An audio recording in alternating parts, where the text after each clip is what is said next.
오늘 하루도 하나님의 사랑과 은혜가 충만하시길 축복합니다. 말씀 시작하기 전에 좋아요 버튼을 눌러주시고 구독도 부탁드립니다. 그리고 댓글로 여러분의 기도 제목을 나눠주세요. 함께 기도하겠습니다.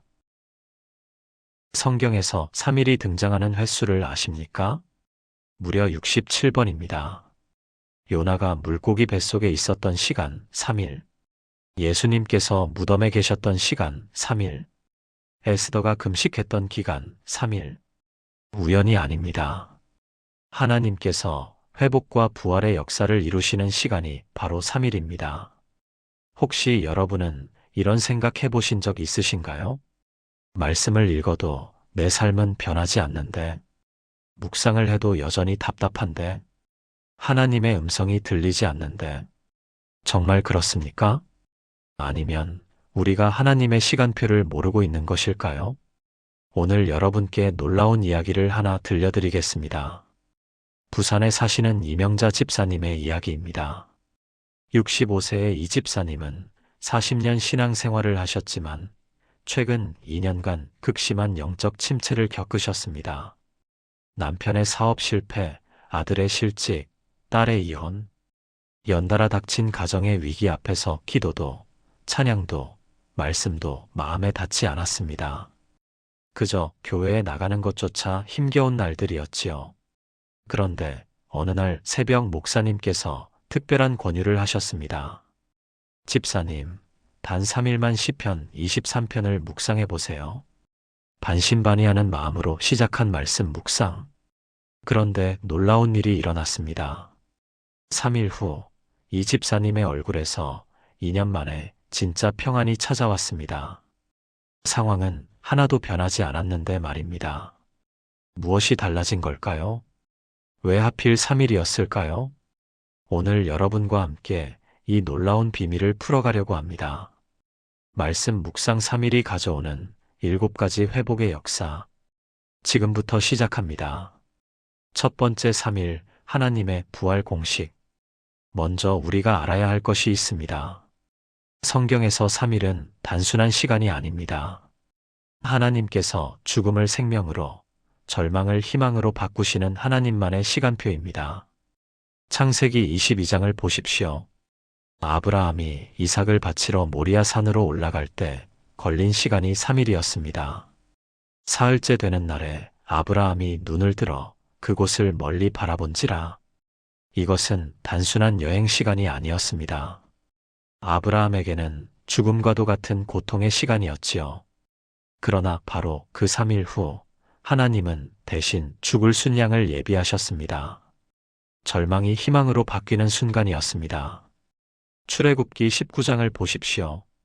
하나님께서 모세에게 말씀하십니다. 너는 백성에게로 가서 오늘과 내일 그들을 성결하게 하며 그들에게 옷을 빨게 하고 준비하게 하여 셋째 날을 기다리게 하라. 이는 셋째 날에 내가 온 백성의 목전에서 시내 산에 강림할 것임이니. 3일의 준비 기간. 그리고 3일 후 하나님께서 직접 강림하셨습니다. 에스더기 4장을 보십시오.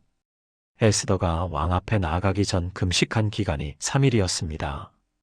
당신은 가서 수산에 있는 유다인을 다 모으고 나를 위하여 금식하되 밤낮 3일을 먹지도 말고 마시지도 마소서. 죽으면 죽으리라는 결단. 그리고 3일 후 하나님은 에스더에게 은혜를 베푸셨고 유다 민족 전체를 구원하셨습니다. 요나서 1장을 보십시오. 요나가 물고기 뱃속에 있었던 시간이 3일이었습니다. 요나가 물고기 뱃속에서 사흘 낮과 사흘 밤을 있으니라. 완전한 절망의 시간. 살아날 가망이 전혀 없어 보이는 상황.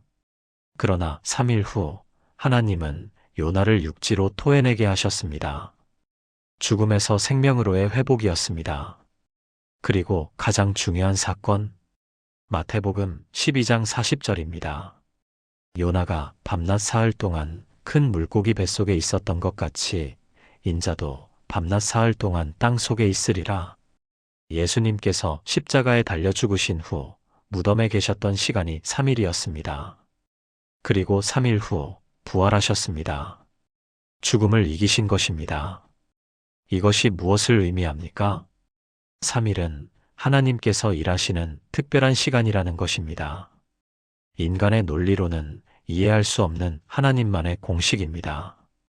우리는 변화를 보려면 오랜 시간이 필요하다고 생각합니다. 1년은 되어야, 아니 10년은 되어야 인생이 바뀐다고 생각하지요. 그런데 하나님은 다르십니다. 하나님께는 3일이면 충분합니다. 3일이면 죽음도 생명으로 바꾸십니다. 3일이면 절망도 희망으로 바꾸십니다.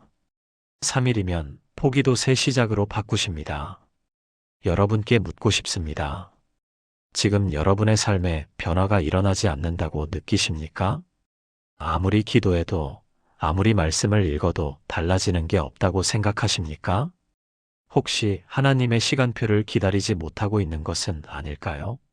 하나님은 지금도 3일의 원리로 일하십니다. 말씀을 묵상하는 3일, 진심으로 하나님의 음성을 듣기 원하는 3일, 그 3일이 여러분의 인생을 바꿀 수 있습니다. 앞서 말씀드린 이명자 집사님도 그랬습니다. 2년간의 영적 침체, 아무것도 보이지 않는 캄캄한 터널, 그런데 3일간의 말씀 묵상이 그 2년의 어둠을 뚫고 빛을 비춰주었습니다. 이것이 하나님의 방법입니다. 우리가 이해할 수 없는 하나님만의 시간표입니다. 두 번째 묵상, 단순히 읽는 것과 다른 이유. 그렇다면 묵상이란 무엇입니까? 많은 분들이 말씀을 읽는 것과 묵상하는 것을 똑같다고 생각하십니다. 그런데 전혀 다릅니다.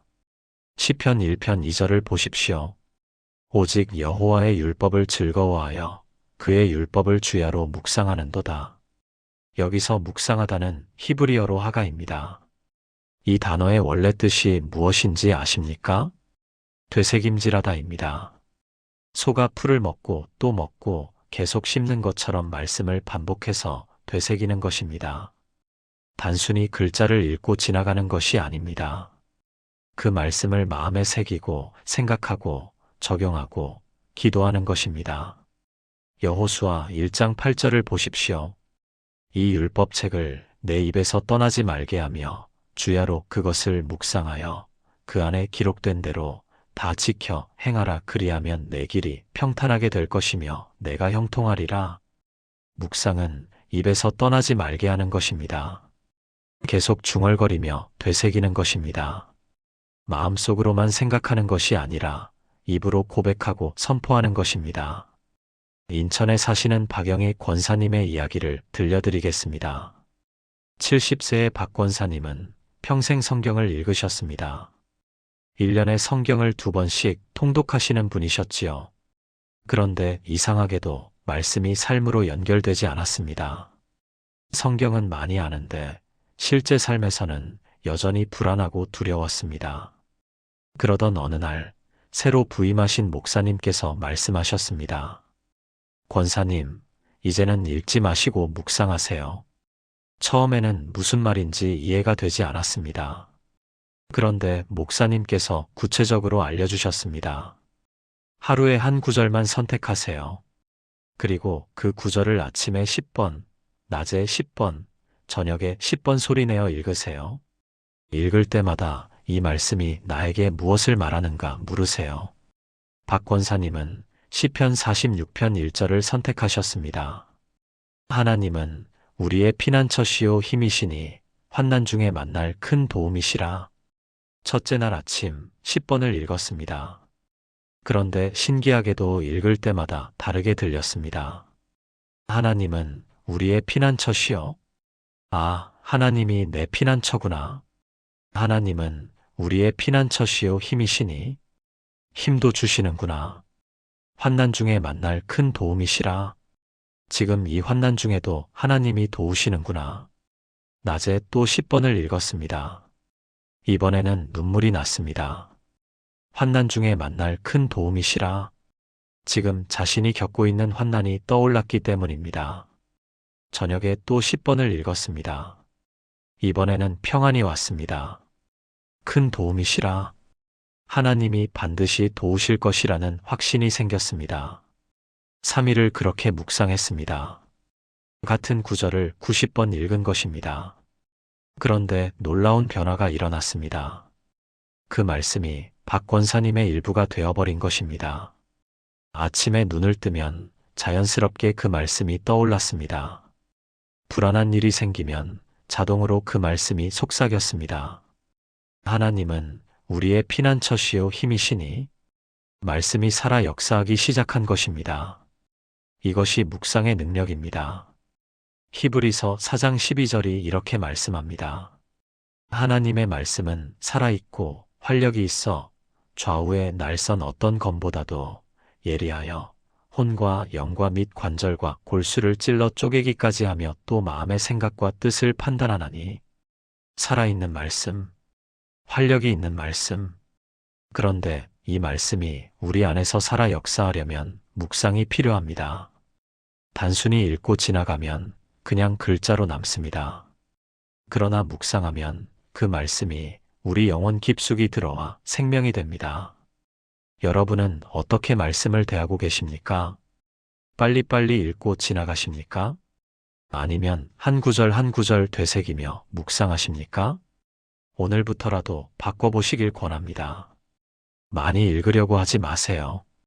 하루에 단 한 구절이라도 깊이 묵상해 보세요. 그 한 구절이 여러분의 하루를 바꿀 것입니다. 세 번째, 첫째 날, 마음의 문이 열리다. 이제 구체적으로 3일간의 여정을 살펴보겠습니다. 첫째 날에는 무슨 일이 일어날까요? 가장 중요한 변화는 마음의 문이 열리기 시작한다는 것입니다. 우리의 마음은 오랜 세월 단단하게 닫혀 있었습니다. 상처로, 실망으로, 배신으로, 좌절로 굳어진 마음. 그 마음의 문을 여는 것이 첫째 날의 역사입니다. 누가복음 24장을 보십시오. 부활하신 예수님께서 엠마오로 가던 두 제자를 만나셨습니다. 그들은 실망과 절망으로 가득했지요. 예수님께서 그들과 함께 걸으시며 성경을 풀어 설명하셨습니다. 그러자 어떤 일이 일어났습니까? 32절입니다. 그들이 서로 말하되 길에서 우리에게 말씀하시고 우리에게 성경을 풀어주실 때에 우리 속에서 마음이 뜨겁지 아니하더냐 하고 마음이 뜨거워진 것입니다. 차갑게 식어있던 마음에 불이 붙기 시작한 것입니다. 이것이 첫째 날의 경험입니다. 대전에 사시는 최순덕 집사님의 이야기입니다.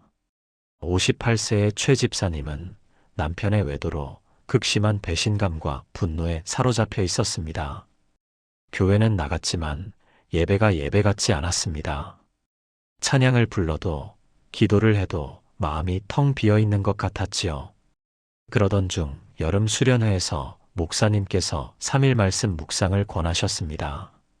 최 집사님은 에베소서 4장 32절을 선택하셨습니다. 서로 친절하게 하며 불쌍히 여기며 서로 용서하기를 하나님이 그리스도 안에서 너희를 용서하심과 같이 하라. 첫째 날 아침 말씀을 읽는데 분노가 치밀어 올랐습니다. 용서? 어떻게 용서해요? 저 사람이 한 짓을 보셨어요? 하나님께 대들고 싶었습니다. 그런데 목사님의 말씀대로 계속 읽었습니다. 한 번, 두 번, 세 번, 10번째 읽을 때였습니다. 하나님이 그리스도 안에서 너희를 용서하심과 같이 이 부분에서 멈췄습니다. 하나님이 나를 용서하셨다. 순간 깨달았습니다. 자신도 용서받아야 할 죄인이었다는 것을, 자신도 수없이 하나님을 배신했다는 것을, 그런데 하나님은 그런 자신을 용서하셨다는 것을. 눈물이 났습니다. 분노의 눈물이 아니라 회개의 눈물이었습니다. 첫째 날 저녁, 최 집사님의 마음에 작은 변화가 생겼습니다. 여전히 남편을 용서할 수는 없었습니다. 그러나 적어도 하나님의 말씀이 마음에 닿기 시작했습니다. 딱딱하게 굳어있던 마음의 문이 조금씩 열리는 느낌이었습니다. 이것이 첫째 날의 역사입니다. 극적인 변화는 아닙니다. 그러나 분명한 시작입니다. 시편 119편 130절이 말씀합니다. 주의 말씀을 열면 빛이 비치어 우둔한 사람들을 깨닫게 하나이다. 말씀을 열면 빛이 비칩니다. 첫째 날은 그 빛이 처음으로 비치는 날입니다. 아직 완전히 밝지는 않습니다. 그러나 어둠이 물러가기 시작합니다. 여러분도 경험하실 수 있습니다. 오늘부터 시작해 보세요. 여러분의 상황에 맞는 말씀 한 구절을 선택하세요. 그리고 하루에 30번을 읽어보세요. 아침 10번, 낮 10번, 저녁 10번. 읽을 때마다 이 말씀이 나에게 무엇을 말하는가 물어보세요. 첫째 날 끝날 즈음 여러분의 마음에도 작은 변화가 시작될 것입니다. 그것이 회복의 시작입니다. 네 번째, 둘째 날 진리가 보이기 시작하다. 둘째 날에는 더 깊은 변화가 일어납니다. 첫째 날 열린 마음의 문을 통해 이제 진리가 들어오기 시작합니다. 요한복음 8장 32절을 보십시오. 진리를 알지니 진리가 너희를 자유롭게 하리라. 진리를 아는 것. 이것이 둘째 날의 핵심입니다. 우리는 오랜 세월 거짓된 생각 속에 갇혀 살았습니다. 나는 가치 없는 사람이야. 하나님은 나를 사랑하지 않으셔. 내 인생은 끝났어. 나는 변할 수 없어. 이런 거짓말들이 우리 마음을 지배했습니다. 그런데 말씀을 묵상하면 진리가 보이기 시작합니다. 거짓이 무너지고 진리가 세워지는 것입니다. 로마서 12장 2절이 말씀합니다. 너희는 이 세대를 본받지 말고 오직 마음을 새롭게 함으로 변화를 받아 하나님의 선하시고 기뻐하시고 온전하신 뜻이 무엇인지 분별하도록 하라. 마음을 새롭게 하는 것. 이것이 변화의 핵심입니다. 그리고 이 마음의 새로워짐은 말씀을 통해 일어납니다. 광주에 사시는 김영숙 권사님의 이야기입니다. 62세의 김 권사님은 평생 자존감이 낮았습니다. 어릴 때부터 부모님께 인정받지 못하고 자랐고 결혼해서도 시댁에서 무시당하며 살았습니다. 나이가 들수록 나는 쓸모없는 사람이구나라는 생각이 깊어졌지요. 교회에 나가고 봉사도 했지만 근본적인 자존감은 회복되지 않았습니다. 그러던 중 김 권사님은 시편 139편 14절을 묵상하게 되었습니다. 내가 주께 감사하옴은 나를 지으심이 심히 기묘하심이라. 주께서 하시는 일이 기이함을 내 영혼이 잘 아나이다. 첫째 날은 그냥 읽었습니다. 기묘하게 지으셨다. 그렇구나. 별다른 감흥이 없었습니다. 둘째 날 아침 다시 읽는데 한 단어가 마음에 박혔습니다. 심히 기묘하심이라. 심히는 매우 아주라는 뜻입니다. 하나님께서 자신을 지으신 것이 매우 기묘하다는 것입니다. 대충 만드신 것이 아니라 정성을 다해 만드셨다는 것입니다. 둘째 날 낮. 또 읽는데 이번에는 나를이 강조되었습니다. 나를 지으심이. 하나님께서 나를 지으셨다는 것입니다. 다른 사람이 아니라 바로 나를. 김영숙이라는 이 사람을 하나님께서 직접 만드셨다는 것입니다. 둘째 날 저녁. 이제 깨달음이 왔습니다. 자신이 가치 없다고 생각한 것은 거짓이었습니다. 하나님의 눈에 자신은 심히 기묘한 존재였습니다. 하나님께서 정성을 다해 만드신 귀한 작품이었습니다. 부모님이 인정하지 않아도, 시댁이 무시해도, 세상이 평가절하 해도 상관없었습니다. 하나님께서 심히 기묘하다고 말씀하셨으니까요. 이것이 진리였습니다. 62년간 자신을 지배했던 거짓이 무너지는 순간이었습니다. 둘째 날 밤, 김 권사님은 울면서 기도했습니다. 하나님, 제가 그동안 거짓말에 속아 살았습니다. 이제야 진리를 알았습니다. 제가 얼마나 귀한 존재인지 이제야 알았습니다. 이것이 둘째 날의 역사입니다. 진리가 보이기 시작하는 것입니다. 거짓된 생각이 무너지고 하나님의 진리가 세워지는 것입니다. 에베소서 4장 23절, 24절이 말씀합니다. 오직 너희의 심령이 새롭게 되어 하나님을 따라 의와 진리의 거룩함으로 지으심을 받은 새 사람을 입으라. 새 사람을 입는 것. 이것은 외적 변화가 아니라 내적 변화입니다. 생각의 변화입니다. 그리고 이 변화는 진리를 깨달을 때 일어납니다. 여러분도 둘째 날을 경험하실 수 있습니다. 첫째 날 선택한 그 말씀을 둘째 날에도 계속 묵상하세요. 이번에는 한 단어 한 단어에 집중하세요. 이 단어가 나에게 무엇을 말하는가? 하나님께서 왜 이 표현을 쓰셨을까? 이 말씀의 진짜 의미는 무엇일까? 질문하며 읽으세요. 그러면 둘째 날 끝날 즈음 여러분에게도 깨달음이 올 것입니다. 오랫동안 여러분을 지배했던 거짓이 무너질 것입니다. 그리고 하나님의 진리가 여러분의 마음에 세워질 것입니다. 다섯 번째 셋째 날, 부활의 능력을 경험하다. 드디어 셋째 날입니다. 이날은 특별합니다. 앞서 말씀드린 것처럼 성경에서 3일은 부활의 날입니다. 예수님께서 무덤에서 부활하신 날이 3일째 되는 날이었습니다. 마찬가지로 우리의 영적 부활도 셋째 날에 일어납니다. 고린도후서 5장 17절을 보십시오.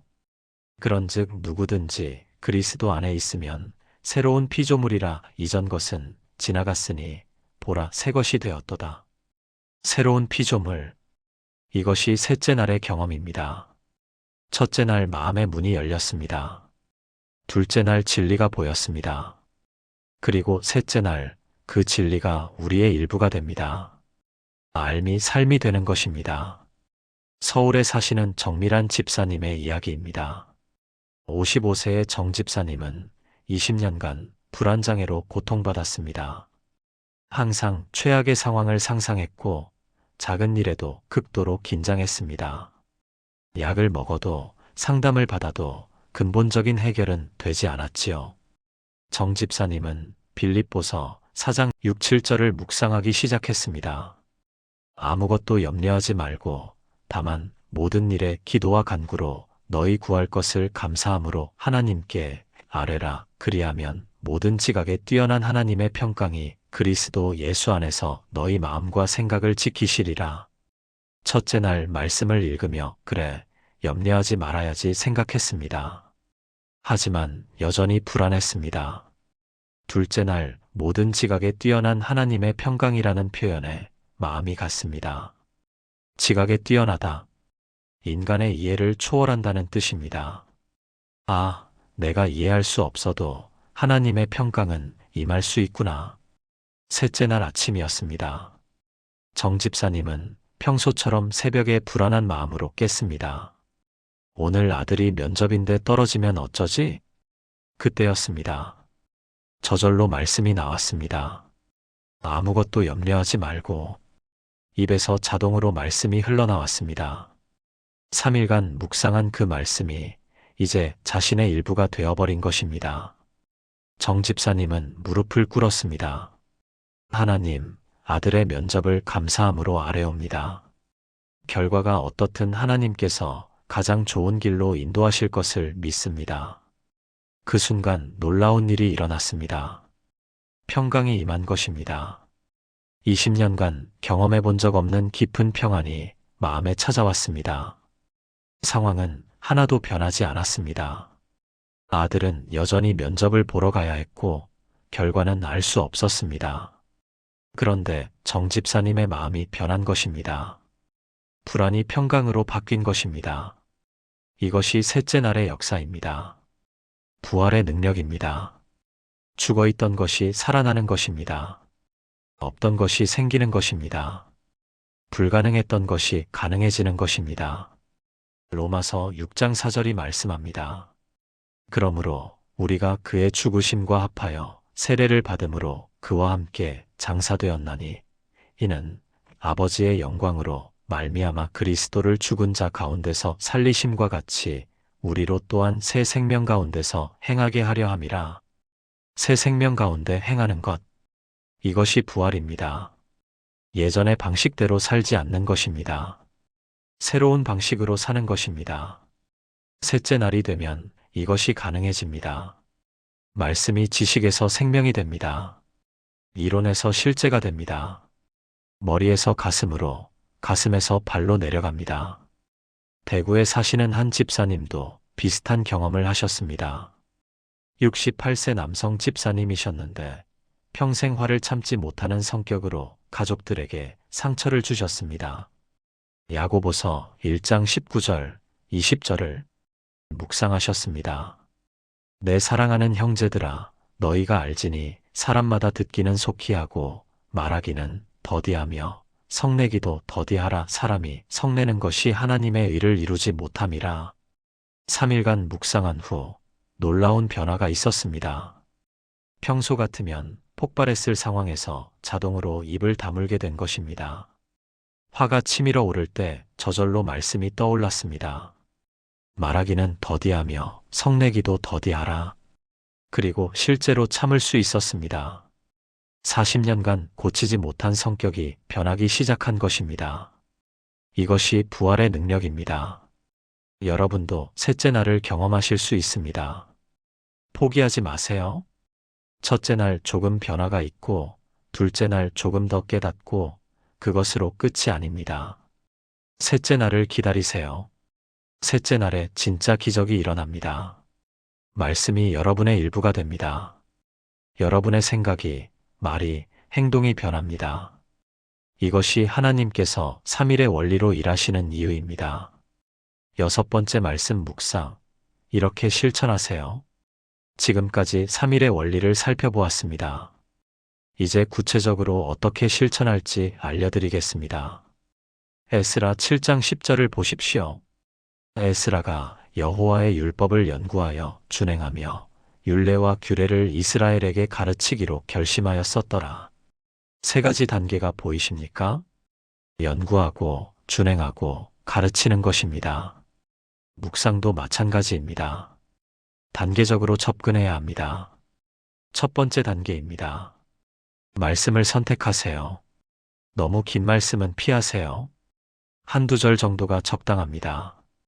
여러분의 현재 상황에 꼭 맞는 말씀을 선택하세요. 불안하다면 평안에 관한 말씀, 용서가 안 된다면 용서에 관한 말씀, 외롭다면 하나님의 동행에 관한 말씀, 구체적일수록 좋습니다. 두 번째 단계입니다. 하루에 30번을 읽으세요. 아침에 일어나자마자 10번, 낮 시간에 10번, 자기 전에 10번, 반드시 소리내어 읽으세요. 마음속으로만 읽으면 효과가 덜합니다. 입으로 고백하는 것이 중요합니다. 시편 19편 14절이 말씀합니다. 여호와 나의 반석이시여, 나의 구속자이시여, 내 입의 말과 마음의 묵상이 주께 연락되기를 원하나이다. 입의 말과 마음의 묵상, 둘 다 필요합니다. 세 번째 단계입니다. 읽을 때마다 질문하세요. 이 말씀이 나에게 무엇을 말하는가? 하나님께서 이 말씀을 통해 내게 무엇을 보여주시려는가? 이 말씀을 어떻게 오늘 내 삶에 적용할 수 있을까? 수동적으로 읽지 마세요. 능동적으로 질문하며 읽으세요. 네 번째 단계입니다. 느낀 것을 기록하세요. 공책이나 스마트폰 메모장에 간단히 적으세요. 오늘 이 말씀에서 새롭게 깨달은 것, 오늘 이 말씀이 내게 준 위로, 오늘 이 말씀을 실천할 방법. 기록하면 더 선명해집니다. 다섯 번째 단계입니다. 3일을 완주하세요. 중간에 포기하지 마세요. 바쁘다는 핑계, 피곤하다는 핑계를 대지 마세요. 하루 10분이면 됩니다. 아침 3분, 낮 3분, 저녁 4분. TV 보는 시간, 유튜브 보는 시간을 조금만 줄이면 가능합니다. 3일만 투자하세요. 그러면 여러분의 인생이 바뀔 것입니다. 부산의 한 청년 집사님 이야기를 들려드리겠습니다. 32세의 이 집사님은 직장에서 극심한 스트레스로 우울증 진단을 받았습니다. 매일 아침 일어나는 것이 고통이었고 출근하는 것이 지옥 같았습니다. 그런데 어느 주일 목사님께서 3일 묵상을 권하셨습니다. 이 집사님은 이사야 40장 31절을 선택했습니다. 오직 여호와를 앙망하는 자는 새 힘을 얻으리니 독수리가 날개치며 올라감 같을 것이요 다른 박질하여도 곤비하지 아니하겠고 걸어가도 피곤하지 아니하리로다. 위에서 알려드린 5단계를 그대로 실천했습니다. 첫째 날 말씀을 30번 읽었습니다. 처음에는 그냥 글자였습니다. 그런데 읽을수록 새 힘이라는 단어가 마음에 박혔습니다. 둘째 날 계속 읽으며 질문했습니다. 새 힘이 뭘까? 어떤 힘일까? 읽다가 깨달았습니다. 아, 내 힘이 아니라 하나님의 힘이구나. 셋째 날 출근길에 또 읽었습니다. 지하철에서 속으로 10번을 읽었습니다. 그런데 신기하게도 힘이 났습니다. 말 그대로 새 힘이 생긴 것입니다. 상황은 똑같았습니다. 여전히 힘든 프로젝트가 있었고 어려운 상사가 있었습니다. 그런데 마음이 달랐습니다. 하나님께서 내게 새 힘을 주실 거야. 그 믿음 하나로 하루를 버틸 수 있었습니다. 이 집사님은 지금 6개월째 3일 묵상을 계속하고 계십니다. 3일 동안 한 말씀을 묵상하고 다음 3일은 다른 말씀을 묵상합니다. 그렇게 반년을 하셨는데 우울증이 많이 좋아지셨답니다. 약도 줄였고 무엇보다 삶을 대하는 태도가 완전히 바뀌었습니다. 이것이 말씀 묵상의 능력입니다. 어렵지 않습니다. 복잡하지 않습니다. 그저 3일 하루 10분만 투자하면 됩니다. 여러분도 할 수 있습니다. 오늘부터 시작해 보시겠습니까? 7번째 회복 후에 삶 계속 성장하기. 마지막으로 중요한 이야기를 하나 더 하겠습니다. 3일 묵상으로 회복을 경험했다면 거기서 끝이 아닙니다. 계속 성장해야 합니다. 베드로후서 3장 18절을 보십시오. 오직 우리 주 곧 구주 예수 그리스도의 은혜와 그를 아는 지식에서 자라가라. 자라가는 것, 성장하는 것, 이것이 그리스도인의 삶입니다. 회복은 목표가 아니라 시작입니다. 회복된 후에는 더 깊이, 더 높이 성장해야 합니다. 그렇다면 어떻게 계속 성장할 수 있을까요? 첫째, 3일 묵상을 습관화하세요. 한 번으로 끝내지 마세요. 3일이 지나면 다른 말씀으로 또 3일을 묵상하세요. 그렇게 계속하면 3개월 후에는 30개의 말씀이 여러분의 것이 됩니다. 1년 후에는 120개의 말씀이 여러분 안에 살아 역사하게 됩니다. 상상해 보세요. 120개의 말씀이 여러분의 일부가 되어 있다면 어떨까요? 어떤 상황에서도 적절한 말씀이 떠오를 것입니다. 둘째, 묵상한 말씀을 삶으로 실천하세요. 야고보서 1장 22절이 말씀합니다. 너희는 말씀을 행하는 자가 되고 듣기만 하여 자신을 속이는 자가 되지 말라. 말씀을 듣고 묵상하는 것만으로는 부족합니다. 행해야 합니다. 용서에 관한 말씀을 묵상했다면 실제로 용서하세요. 사랑에 관한 말씀을 묵상했다면 실제로 사랑을 실천하세요. 섬김에 관한 말씀을 묵상했다면 실제로 섬기세요. 행함이 없는 믿음은 죽은 믿음입니다. 마찬가지로 행함이 없는 묵상도 죽은 묵상입니다. 셋째, 다른 사람들과 나누세요. 마태복음 10장 8절이 말씀합니다. 너희가 거저 받았으니 거저 주라. 여러분이 받은 은혜를 나누세요. 가족에게, 친구에게, 교회 성도들에게 나누세요. 내가 요즘 이런 말씀을 묵상하는데 정말 은혜가 되더라. 너도 한번 이 말씀을 묵상해봐. 나눔은 축복을 배가시킵니다. 여러분이 나눌 때 상대방도 복을 받지만 여러분 자신도 더 큰 복을 받습니다. 넷째, 감사를 잊지 마세요. 데살로니가전서 5장 18절입니다. 범사에 감사하라. 이것이 그리스도 예수 안에서 너희를 향하신 하나님의 뜻이니라. 3일 묵상으로 변화를 경험했다면 감사하세요. 작은 변화라도 감사하세요. 감사는 더 큰 축복을 부르는 통로입니다. 감사하는 사람에게 하나님은 더 많은 은혜를 주십니다. 다섯째, 넘어져도 다시 일어서세요. 잠언 24장 16절이 말씀합니다. 무릇 의인은 7번 넘어져도 다시 일어나려니와 아기는 재앙으로 말미암아 엎드러지느니라. 3일 묵상을 하다가 중간에 놓칠 수도 있습니다. 변화를 경험했다가도 다시 옛날로 돌아갈 수도 있습니다. 괜찮습니다. 넘어지는 것이 문제가 아닙니다. 일어서지 않는 것이 문제입니다. 넘어졌다면 다시 일어서세요. 처음부터 다시 시작하세요. 하나님은 다시 시작하는 사람을 기뻐하십니다. 서울의 한 권사님 이야기로 마무리하겠습니다. 72세의 이 권사님은 5년 전 3일 묵상을 시작하셨습니다. 처음에는 한두 번 하다가 잊어버리셨습니다. 그런데 포기하지 않고 다시 시작하셨습니다. 이제는 습관이 되셨습니다. 매일 아침 일어나면 자동으로 그날 묵상할 말씀을 읽으십니다. 5년 동안 200개가 넘는 말씀을 묵상하셨습니다. 이 권사님의 삶이 어떻게 바뀌었을까요? 완전히 달라지셨습니다. 예전에는 불평과 원망이 많으셨는데 이제는 감사가 넘치십니다. 예전에는 쉽게 화를 내셨는데 이제는 온유하십니다. 예전에는 자기중심적이셨는데 이제는 섬김의 삶을 사십니다. 교회에서 모두가 이 권사님의 변화를 인정합니다. 정말 사람이 저렇게 변할 수 있구나. 이것이 말씀의 능력입니다. 계속된 묵상의 능력입니다. 여러분도 경험하실 수 있습니다. 오늘 시작하세요. 그리고 계속하세요. 3일이 3개월이 되고 3개월이 3년이 되고 3년이 평생이 되게 하세요. 그러면 여러분의 인생 전체가 말씀으로 새롭게 될 것입니다. 사랑하는 여러분, 지금까지 말씀 묵상 3일이 가져오는 7가지 회복의 역사를 함께 나누었습니다. 다시 한번 정리해 드리겠습니다. 첫째, 3일은 하나님의 부활 공식입니다. 하나님께서 죽음을 생명으로 바꾸시는 특별한 시간입니다.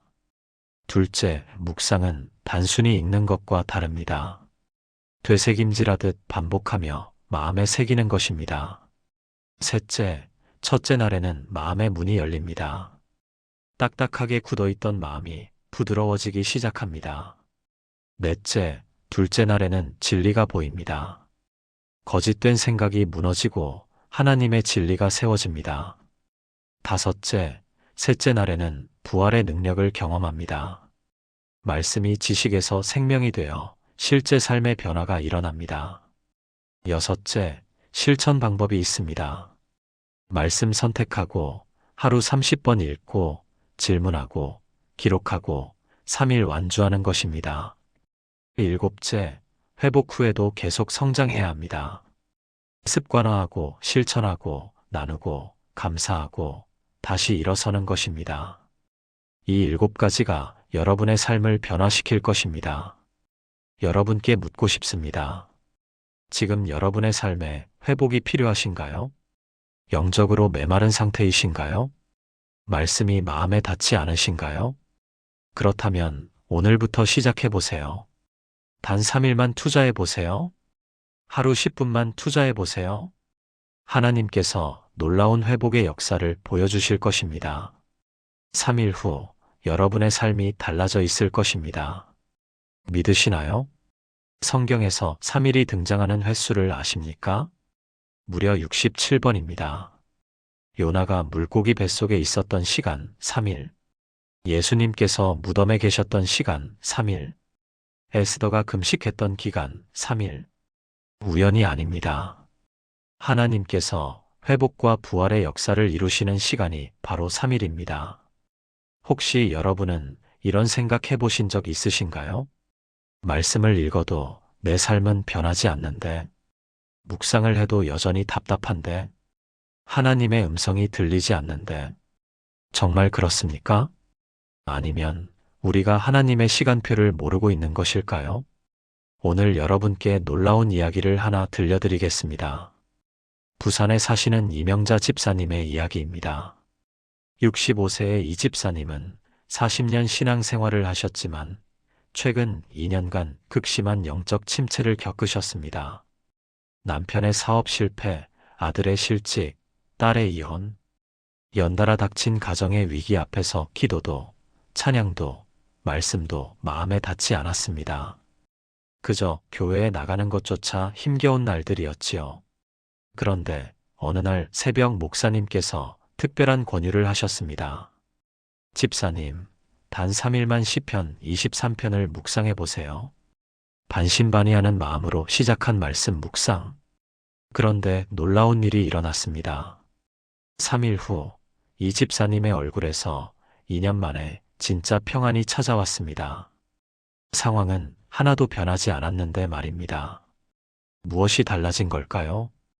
왜 하필 3일이었을까요? 오늘 여러분과 함께 이 놀라운 비밀을 풀어가려고 합니다. 말씀 묵상 3일이 가져오는 7가지 회복의 역사. 지금부터 시작합니다. 첫 번째 3일, 하나님의 부활 공식. 먼저 우리가 알아야 할 것이 있습니다. 성경에서 3일은 단순한 시간이 아닙니다.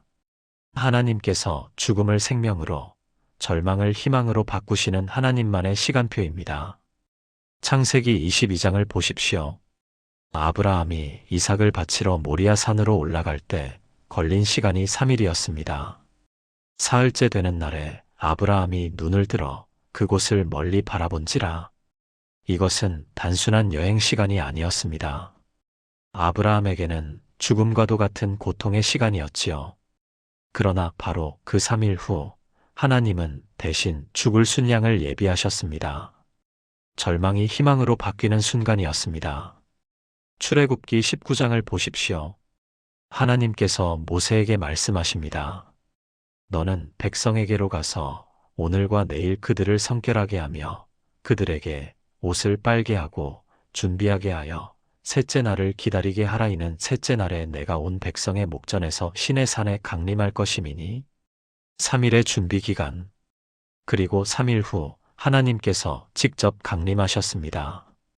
에스더기 4장을 보십시오. 에스더가 왕 앞에 나아가기 전 금식한 기간이 3일이었습니다. 당신은 가서 수산에 있는 유다인을 다 모으고 나를 위하여 금식하되 밤낮 3일을 먹지도 말고 마시지도 마소서. 죽으면 죽으리라는 결단. 그리고 3일 후 하나님은 에스더에게 은혜를 베푸셨고 유다 민족 전체를 구원하셨습니다. 요나서 1장을 보십시오. 요나가 물고기 뱃속에 있었던 시간이 3일이었습니다. 요나가 물고기 뱃속에서 사흘 낮과 사흘 밤을 있으니라. 완전한 절망의 시간. 살아날 가망이 전혀 없어 보이는 상황. 그러나 3일 후 하나님은 요나를 육지로 토해내게 하셨습니다. 죽음에서 생명으로의 회복이었습니다. 그리고 가장 중요한 사건, 마태복음 12장 40절입니다. 요나가 밤낮 사흘 동안 큰 물고기 뱃속에 있었던 것 같이 인자도 밤낮 사흘 동안 땅 속에 있으리라. 예수님께서 십자가에 달려 죽으신 후 무덤에 계셨던 시간이 3일이었습니다. 그리고 3일 후 부활하셨습니다. 죽음을 이기신 것입니다. 이것이 무엇을 의미합니까? 3일은 하나님께서 일하시는 특별한 시간이라는 것입니다. 인간의 논리로는 이해할 수 없는 하나님만의 공식입니다. 우리는 변화를 보려면 오랜 시간이 필요하다고 생각합니다. 1년은 되어야, 아니 10년은 되어야 인생이 바뀐다고 생각하지요.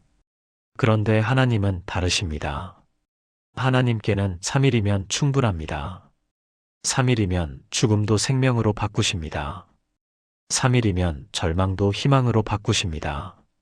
3일이면 포기도 새 시작으로 바꾸십니다. 여러분께 묻고 싶습니다. 지금 여러분의 삶에 변화가 일어나지 않는다고 느끼십니까?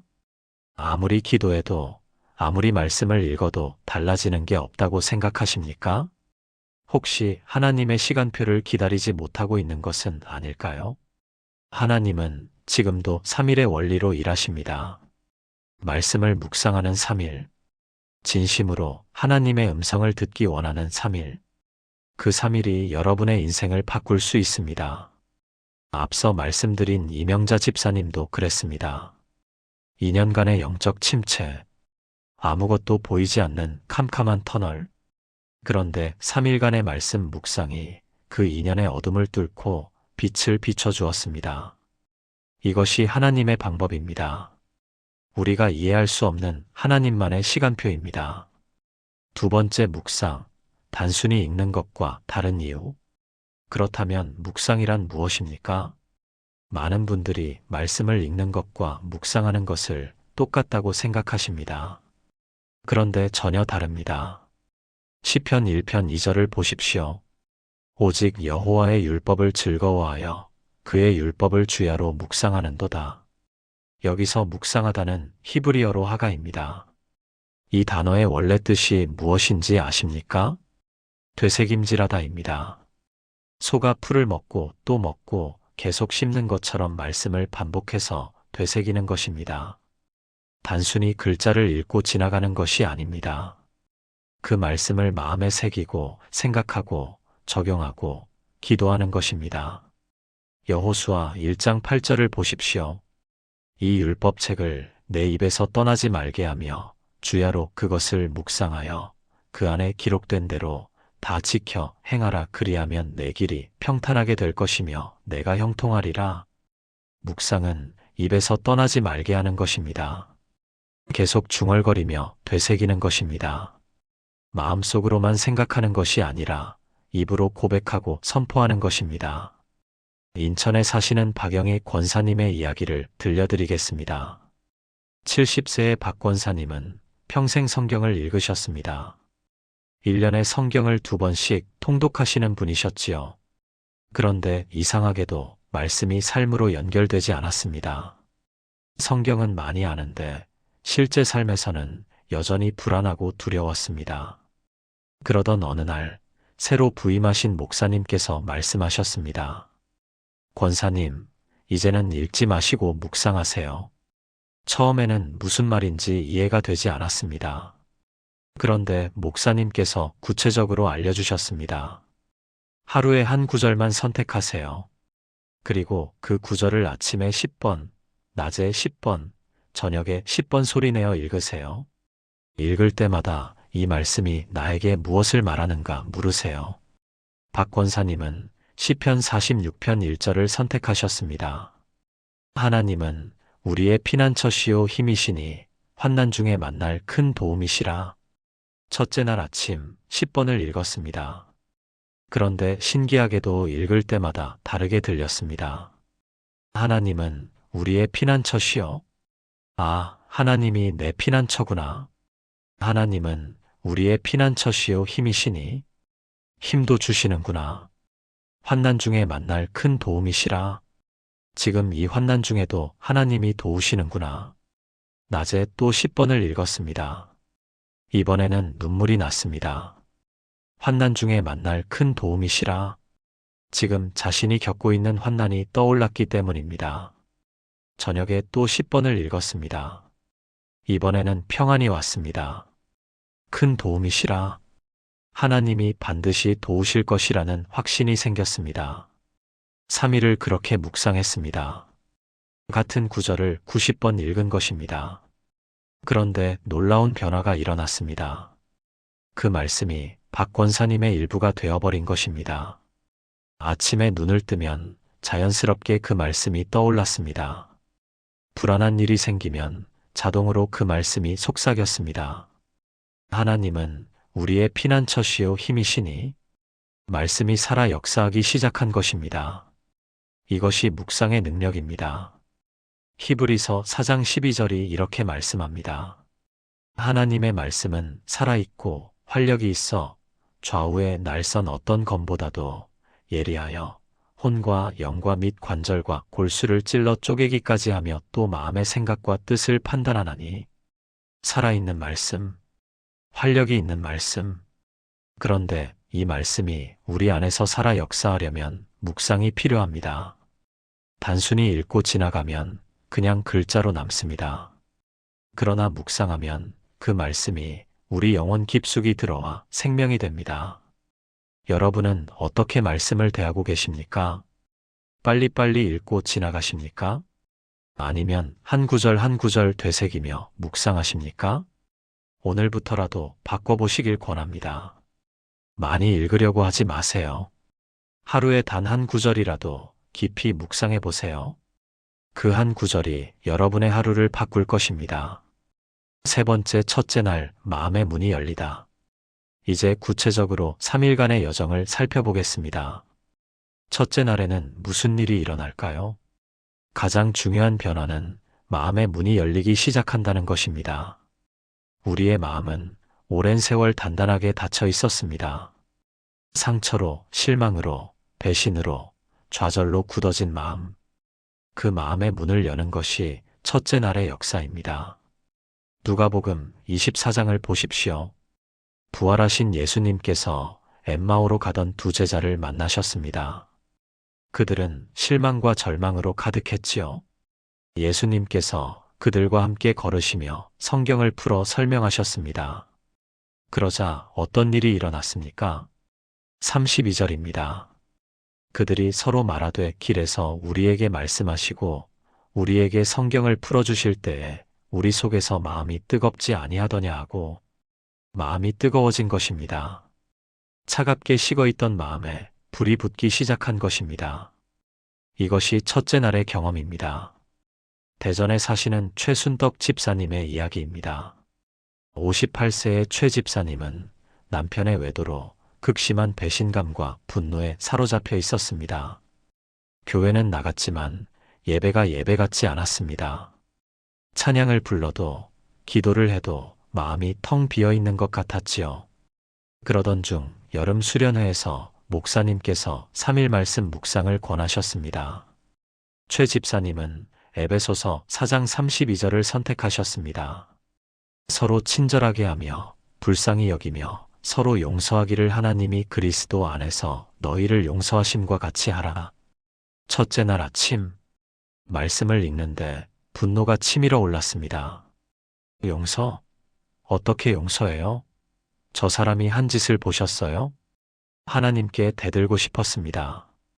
그런데 목사님의 말씀대로 계속 읽었습니다.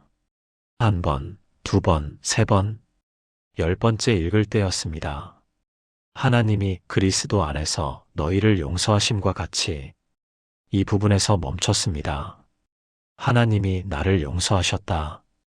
순간 깨달았습니다. 자신도 용서받아야 할 죄인이었다는 것을, 자신도 수없이 하나님을 배신했다는 것을, 그런데 하나님은 그런 자신을 용서하셨다는 것을. 눈물이 났습니다. 분노의 눈물이 아니라 회개의 눈물이었습니다. 첫째 날 저녁, 최 집사님의 마음에 작은 변화가 생겼습니다. 여전히 남편을 용서할 수는 없었습니다. 그러나 적어도 하나님의 말씀이 마음에 닿기 시작했습니다. 딱딱하게 굳어있던 마음의 문이 조금씩 열리는 느낌이었습니다. 이것이 첫째 날의 역사입니다. 극적인 변화는 아닙니다. 그러나 분명한 시작입니다. 시편 119편 130절이 말씀합니다. 주의 말씀을 열면 빛이 비치어 우둔한 사람들을 깨닫게 하나이다. 말씀을 열면 빛이 비칩니다. 첫째 날은 그 빛이 처음으로 비치는 날입니다. 아직 완전히 밝지는 않습니다. 그러나 어둠이 물러가기 시작합니다. 여러분도 경험하실 수 있습니다. 오늘부터 시작해 보세요. 여러분의 상황에 맞는 말씀 한 구절을 선택하세요. 그리고 하루에 30번을 읽어보세요. 아침 10번, 낮 10번, 저녁 10번.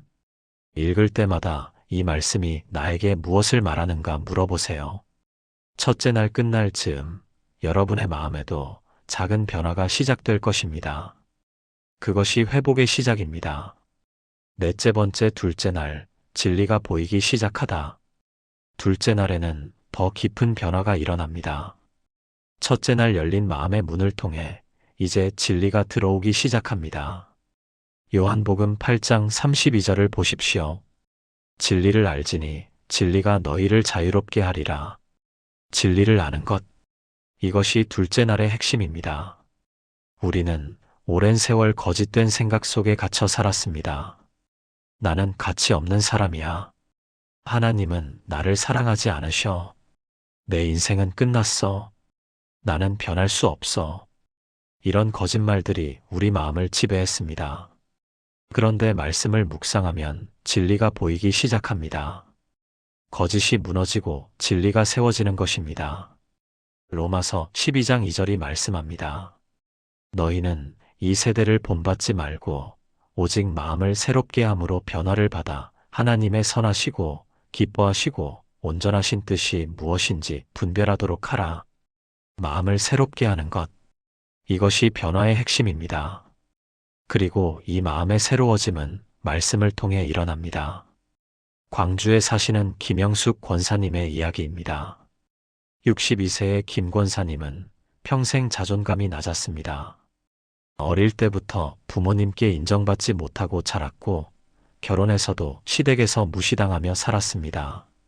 나이가 들수록 나는 쓸모없는 사람이구나라는 생각이 깊어졌지요. 교회에 나가고 봉사도 했지만 근본적인 자존감은 회복되지 않았습니다.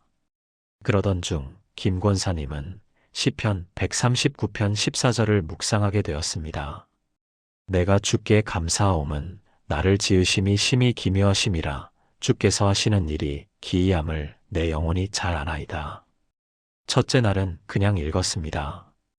기묘하게 지으셨다. 그렇구나. 별다른 감흥이 없었습니다. 둘째 날 아침 다시 읽는데 한 단어가 마음에 박혔습니다. 심히 기묘하심이라. 심히는 매우 아주라는 뜻입니다. 하나님께서 자신을 지으신 것이 매우 기묘하다는 것입니다. 대충 만드신 것이 아니라 정성을 다해 만드셨다는 것입니다. 둘째 날 낮. 또 읽는데 이번에는 나를이 강조되었습니다. 나를 지으심이. 하나님께서 나를 지으셨다는 것입니다. 다른 사람이 아니라 바로 나를. 김영숙이라는 이 사람을 하나님께서 직접 만드셨다는 것입니다. 둘째 날 저녁. 이제 깨달음이 왔습니다. 자신이 가치 없다고 생각한 것은 거짓이었습니다. 하나님의 눈에 자신은 심히 기묘한 존재였습니다. 하나님께서 정성을 다해 만드신 귀한 작품이었습니다. 부모님이 인정하지 않아도, 시댁이 무시해도, 세상이 평가절하해도 상관없었습니다. 하나님께서 심히 기묘하다고 말씀하셨으니까요. 이것이 진리였습니다. 62년간 자신을 지배했던 거짓이 무너지는 순간이었습니다. 둘째 날 밤, 김 권사님은 울면서 기도했습니다. 하나님, 제가 그동안 거짓말에 속아 살았습니다. 이제야 진리를 알았습니다. 제가 얼마나 귀한 존재인지 이제야 알았습니다. 이것이 둘째 날의 역사입니다. 진리가 보이기 시작하는 것입니다. 거짓된 생각이 무너지고 하나님의 진리가 세워지는 것입니다. 에베소서 4장 23절, 24절이 말씀합니다. 오직 너희의 심령이 새롭게 되어 하나님을 따라 의와 진리의 거룩함으로 지으심을 받은 새 사람을 입으라.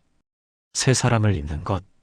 이것은 외적 변화가 아니라 내적 변화입니다. 생각의 변화입니다. 그리고 이 변화는 진리를 깨달을 때 일어납니다. 여러분도 둘째 날을 경험하실 수 있습니다. 첫째 날 선택한 그 말씀을 둘째 날에도 계속 묵상하세요. 이번에는 한 단어 한 단어에 집중하세요. 이 단어가 나에게 무엇을 말하는가? 하나님께서 왜 이 표현을 쓰셨을까? 이 말씀의 진짜 의미는 무엇일까? 질문하며 읽으세요. 그러면 둘째 날 끝날 즈음 여러분에게도 깨달음이 올 것입니다. 오랫동안 여러분을 지배했던 거짓이 무너질 것입니다. 그리고 하나님의 진리가 여러분의 마음에 세워질 것입니다. 다섯 번째 셋째 날, 부활의 능력을 경험하다. 드디어 셋째 날입니다. 이 날은 특별합니다. 앞서 말씀드린 것처럼 성경에서 3일은 부활의 날입니다. 예수님께서 무덤에서 부활하신 날이 3일째 되는 날이었습니다. 마찬가지로 우리의 영적 부활도 셋째 날에 일어납니다. 고린도후서 5장 17절을 보십시오. 그런즉 누구든지 그리스도 안에 있으면 새로운 피조물이라 이전 것은 지나갔으니 보라 새 것이 되었도다.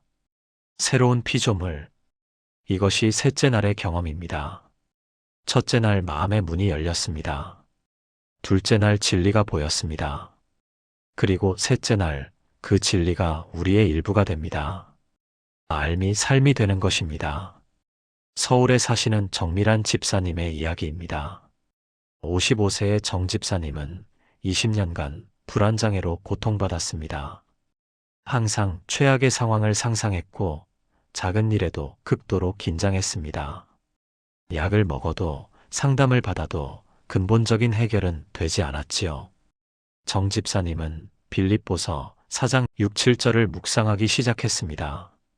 아무것도 염려하지 말고 다만 모든 일에 기도와 간구로 너희 구할 것을 감사함으로 하나님께 아뢰라. 그리하면 모든 지각에 뛰어난 하나님의 평강이 그리스도 예수 안에서 너희 마음과 생각을 지키시리라. 첫째 날 말씀을 읽으며 그래, 염려하지 말아야지 생각했습니다. 하지만 여전히 불안했습니다. 둘째 날 모든 지각에 뛰어난 하나님의 평강이라는 표현에 마음이 갔습니다. 지각에 뛰어나다. 인간의 이해를 초월한다는 뜻입니다. 아, 내가 이해할 수 없어도 하나님의 평강은 임할 수 있구나. 셋째 날 아침이었습니다. 정 집사님은 평소처럼 새벽에 불안한 마음으로 깼습니다. 오늘 아들이 면접인데 떨어지면 어쩌지? 그때였습니다. 저절로 말씀이 나왔습니다. 아무것도 염려하지 말고. 입에서 자동으로 말씀이 흘러나왔습니다. 3일간 묵상한 그 말씀이 이제 자신의 일부가 되어버린 것입니다. 정 집사님은 무릎을 꿇었습니다. 하나님, 아들의 면접을 감사함으로 아뢰옵니다. 결과가 어떻든 하나님께서 가장 좋은 길로 인도하실 것을 믿습니다. 그 순간 놀라운 일이 일어났습니다. 평강이 임한 것입니다. 20년간 경험해 본 적 없는 깊은 평안이 마음에 찾아왔습니다. 상황은 하나도 변하지 않았습니다. 아들은 여전히 면접을 보러 가야 했고 결과는 알 수 없었습니다. 그런데 정 집사님의 마음이 변한 것입니다. 불안이 평강으로 바뀐 것입니다. 이것이 셋째 날의 역사입니다. 부활의 능력입니다. 죽어있던 것이 살아나는 것입니다. 없던 것이 생기는 것입니다. 불가능했던 것이 가능해지는 것입니다. 로마서 6장 4절이 말씀합니다. 그러므로 우리가 그의 죽으심과 합하여 세례를 받음으로 그와 함께 장사되었나니 이는 아버지의 영광으로 말미암아 그리스도를 죽은 자 가운데서 살리심과 같이 우리로 또한 새 생명 가운데서 행하게 하려 함이라. 새 생명 가운데 행하는 것, 이것이 부활입니다. 예전의 방식대로 살지 않는 것입니다. 새로운 방식으로 사는 것입니다. 셋째 날이 되면 이것이 가능해집니다. 말씀이 지식에서 생명이 됩니다. 이론에서 실제가 됩니다. 머리에서 가슴으로, 가슴에서 발로 내려갑니다. 대구에 사시는 한 집사님도 비슷한 경험을 하셨습니다. 68세 남성 집사님이셨는데 평생 화를 참지 못하는 성격으로 가족들에게 상처를 주셨습니다. 야고보서 1장 19절, 20절을 묵상하셨습니다. 내 사랑하는 형제들아, 너희가 알지니 사람마다 듣기는 속히 하고 말하기는 더디하며 성내기도 더디하라. 사람이 성내는 것이 하나님의 의를 이루지 못함이라. 3일간 묵상한 후 놀라운 변화가 있었습니다. 평소 같으면 폭발했을 상황에서 자동으로 입을 다물게 된 것입니다. 화가 치밀어 오를 때 저절로 말씀이 떠올랐습니다. 말하기는 더디하며 성내기도 더디하라. 그리고 실제로 참을 수 있었습니다.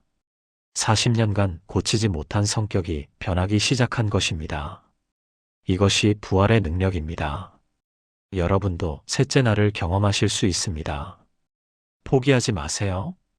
첫째 날 조금 변화가 있고 둘째 날 조금 더 깨닫고 그것으로 끝이 아닙니다. 셋째 날을 기다리세요. 셋째 날에 진짜 기적이 일어납니다. 말씀이 여러분의 일부가 됩니다. 여러분의 생각이, 말이, 행동이 변합니다. 이것이 하나님께서 3일의 원리로 일하시는 이유입니다. 6번째 말씀 묵상. 이렇게 실천하세요.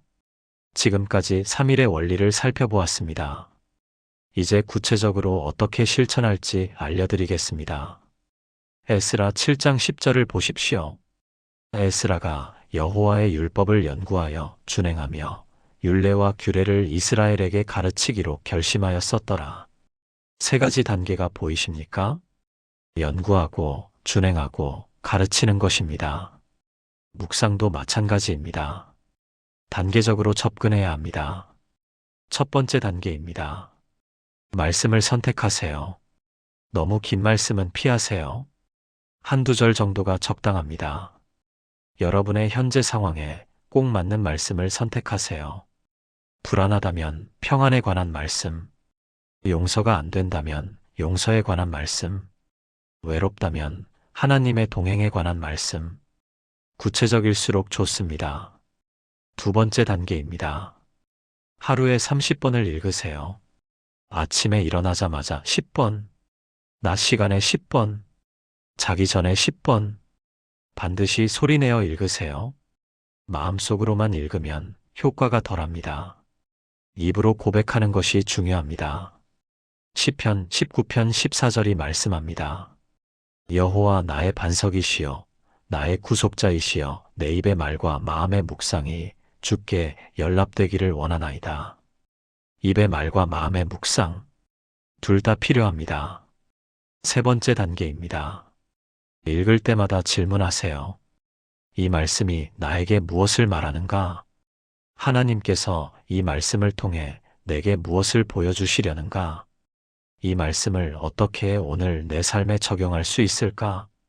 수동적으로 읽지 마세요. 능동적으로 질문하며 읽으세요. 네 번째 단계입니다. 느낀 것을 기록하세요.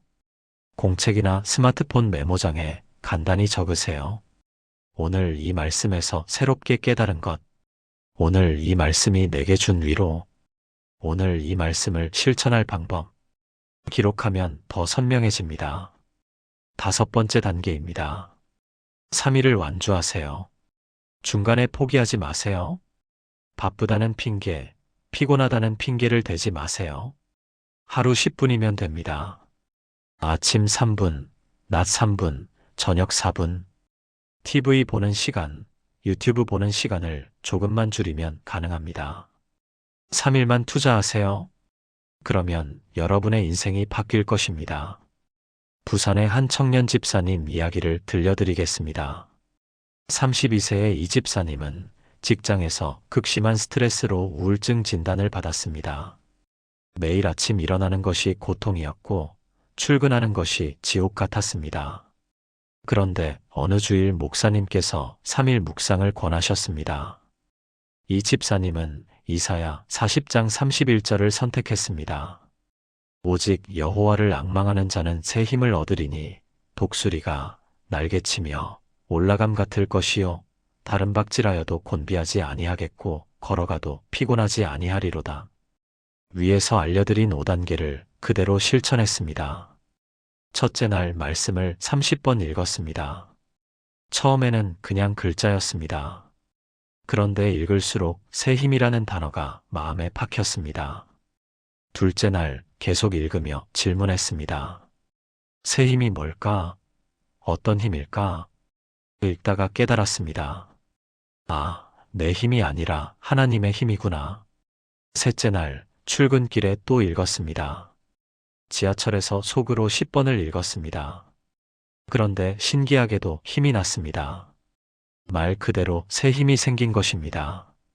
상황은 똑같았습니다. 여전히 힘든 프로젝트가 있었고 어려운 상사가 있었습니다. 그런데 마음이 달랐습니다. 하나님께서 내게 새 힘을 주실 거야.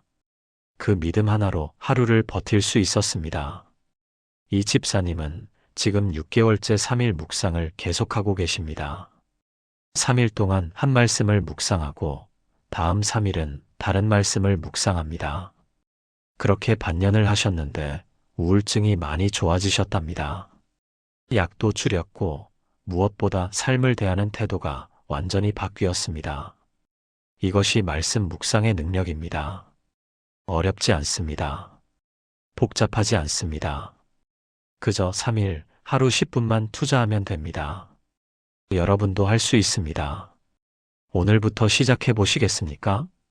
7번째 회복 후에 삶 계속 성장하기. 마지막으로 중요한 이야기를 하나 더 하겠습니다. 3일 묵상으로 회복을 경험했다면 거기서 끝이 아닙니다. 계속 성장해야 합니다.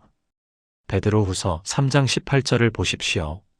오직 우리 주 곧 구주 예수 그리스도의 은혜와 그를 아는 지식에서 자라가라. 자라가는 것, 성장하는 것. 이것이 그리스도인의 삶입니다. 회복은 목표가 아니라 시작입니다.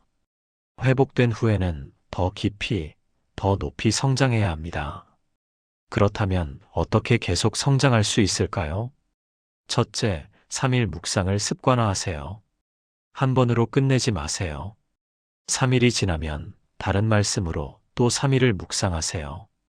그렇게 계속하면 3개월 후에는 30개의 말씀이 여러분의 것이 됩니다.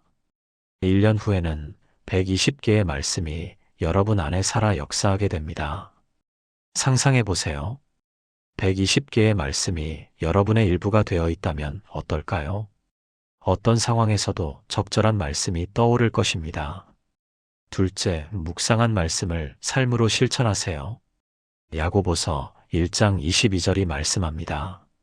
너희는 말씀을 행하는 자가 되고 듣기만 하여 자신을 속이는 자가 되지 말라. 말씀을 듣고 묵상하는 것만으로는 부족합니다. 행해야 합니다. 용서에 관한 말씀을 묵상했다면 실제로 용서하세요. 사랑에 관한 말씀을 묵상했다면 실제로 사랑을 실천하세요. 섬김에 관한 말씀을 묵상했다면 실제로 섬기세요. 행함이 없는 믿음은 죽은 믿음입니다. 마찬가지로 행함이 없는 묵상도 죽은 묵상입니다. 셋째, 다른 사람들과 나누세요.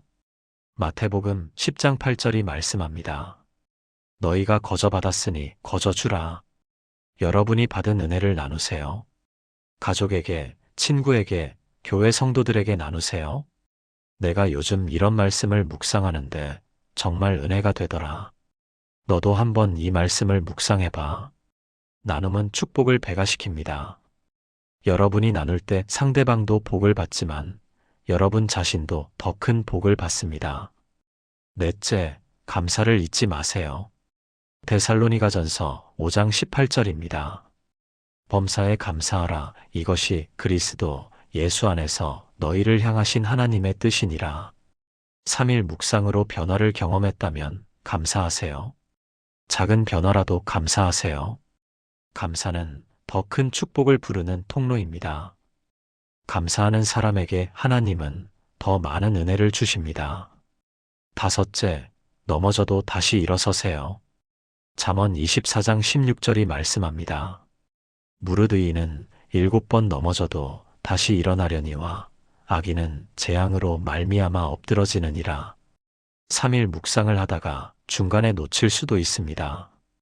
변화를 경험했다가도 다시 옛날로 돌아갈 수도 있습니다. 괜찮습니다. 넘어지는 것이 문제가 아닙니다. 일어서지 않는 것이 문제입니다. 넘어졌다면 다시 일어서세요. 처음부터 다시 시작하세요. 하나님은 다시 시작하는 사람을 기뻐하십니다. 서울의 한 권사님 이야기로 마무리하겠습니다. 72세의 이 권사님은 5년 전 3일 묵상을 시작하셨습니다. 처음에는 한두 번 하다가 잊어버리셨습니다. 그런데 포기하지 않고 다시 시작하셨습니다. 이제는 습관이 되셨습니다. 매일 아침 일어나면 자동으로 그날 묵상할 말씀을 읽으십니다. 5년 동안 200개가 넘는 말씀을 묵상하셨습니다. 이 권사님의 삶이 어떻게 바뀌었을까요? 완전히 달라지셨습니다. 예전에는 불평과 원망이 많으셨는데 이제는 감사가 넘치십니다. 예전에는 쉽게 화를 내셨는데 이제는 온유하십니다. 예전에는 자기중심적이셨는데 이제는 섬김의 삶을 사십니다. 교회에서 모두가 이 권사님의 변화를 인정합니다. 정말 사람이 저렇게 변할 수 있구나. 이것이 말씀의 능력입니다. 계속된 묵상의 능력입니다. 여러분도 경험하실 수 있습니다. 오늘 시작하세요. 그리고 계속하세요.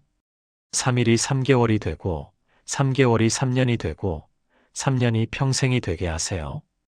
그러면 여러분의 인생 전체가 말씀으로 새롭게 될 것입니다. 사랑하는 여러분, 지금까지 말씀 묵상 3일이 가져오는 7가지 회복의 역사를 함께 나누었습니다. 다시 한번 정리해 드리겠습니다. 첫째, 3일은 하나님의 부활 공식입니다. 하나님께서 죽음을 생명으로 바꾸시는 특별한 시간입니다. 둘째, 묵상은 단순히 읽는 것과 다릅니다. 되새김질하듯 반복하며 마음에 새기는 것입니다. 셋째, 첫째 날에는 마음의 문이 열립니다. 딱딱하게 굳어있던 마음이 부드러워지기 시작합니다. 넷째, 둘째 날에는 진리가 보입니다. 거짓된 생각이 무너지고 하나님의 진리가 세워집니다. 다섯째, 셋째 날에는 부활의 능력을 경험합니다. 말씀이 지식에서 생명이 되어 실제 삶의 변화가 일어납니다. 여섯째, 실천 방법이 있습니다. 말씀 선택하고 하루 30번 읽고 질문하고 기록하고 3일 완주하는 것입니다. 일곱째, 회복 후에도 계속 성장해야 합니다. 습관화하고 실천하고 나누고 감사하고 다시 일어서는 것입니다. 이 7가지가 여러분의 삶을 변화시킬 것입니다. 여러분께 묻고 싶습니다. 지금 여러분의 삶에 회복이 필요하신가요? 영적으로 메마른 상태이신가요? 말씀이 마음에 닿지 않으신가요? 그렇다면 오늘부터 시작해 보세요. 단 3일만 투자해 보세요. 하루 10분만 투자해 보세요. 하나님께서 놀라운 회복의 역사를 보여주실 것입니다. 3일 후 여러분의 삶이 달라져 있을 것입니다. 믿으시나요? 오늘 이 말씀이 여러분에게 힘이 되었다면 좋아요를 눌러주시고 댓글에 3일 묵상 시작합니다 라고 다짐해 주세요. 그리고 실제로 여러분이 선택한 말씀이 무엇인지 나눠주시면 함께 기도하겠습니다. 여러분 한 분 한 분이 말씀으로 회복되고 성장하기를 간절히 기도합니다. 하나님의 은혜와 평강이 여러분과 여러분의 가정에 충만하기를 축복합니다. 감사합니다.